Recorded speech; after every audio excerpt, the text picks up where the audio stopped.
नमस्कार,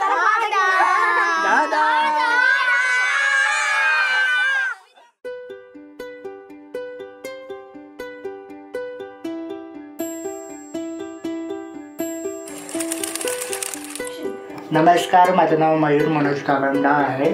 मी आता 20 वर्षाचा आहे. तर माझी स्टोरी म्हणजे क्लासरूम जस्ट मी दीपक फाउंडेशनमध्ये व्हॉलंटरी कामाला आहे. लहानपणापासून मला पायाचा आणि माझ्या एका हाताचा त्रास आहे. त्या शाळेमध्ये मला मुलं अशी म्हणजे चिडवायचे. मस्त मी लिस्ट तयार करायची ठरवली की प्रत्येकाच्या घरी जाऊन अशी मुलं शोधायची की त्यांना अभ्यासाची खूप आवड आहे, जे शाळेत जात नाही, त्यांना अभ्यासाची इच्छा नाही आहे.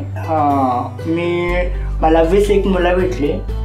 ती मुलं त्यांच्या आईवडिलांना विचारून वगैरे, कारण की मुलं कित्येक आहेत या जगात, पण मला मुलांसाठी काही करायचं होतं, गोरगरीब वगैरे असे. दीपक फाउंडेशनने आम्हाला एक लायब्ररी किट दिलं. बाकीचा खर्च मी स्वतः करतो. माझे घरचे मला सपोर्ट, जसे की आई वडील मला म्हणतात की तुझं पुढं घ्यायचं, तू कर, तुला काय करायचं ते कर, आम्ही तुझ्या सपोर्टला आहे. व्हाईट बोर्ड, परत मार्कर्स वगैरे तेच मला आणून द्यायचे, किंवा थोडासा फोन इकडे तिकडे काम करून मी जमून मुलांना शिकवायचो.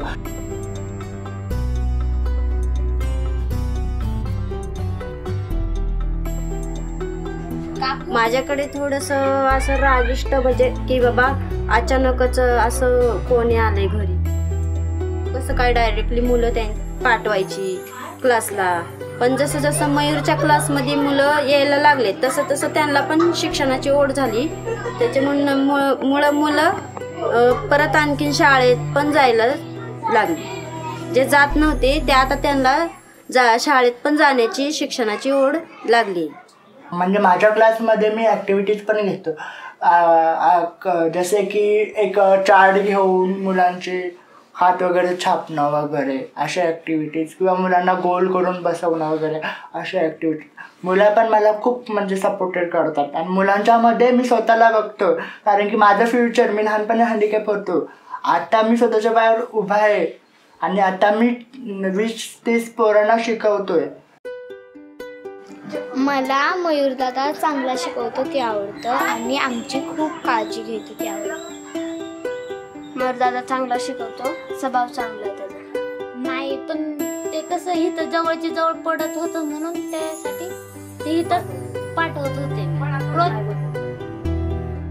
रोज जात होतं तिथं. ते म्हणजे मयूरने जेवढं सांगितलंय ना तेवढं हे करतात ते. म्हणजे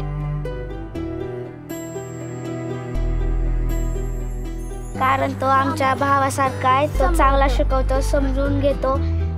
आम्ही त्या लहान बहीण आहेत म्हणून तो समजून घेतो. मयुरी देते, खूप छान शिकवते आम्हाला.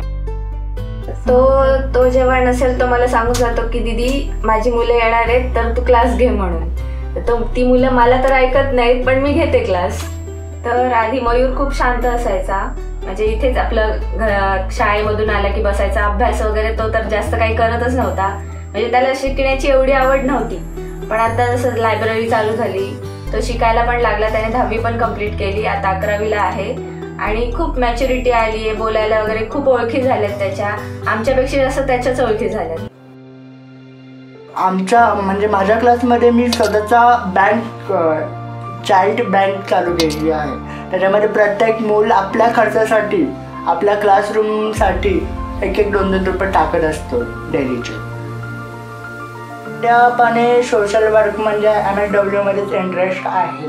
मी माझं स्वतःला बघतो आरशामध्ये.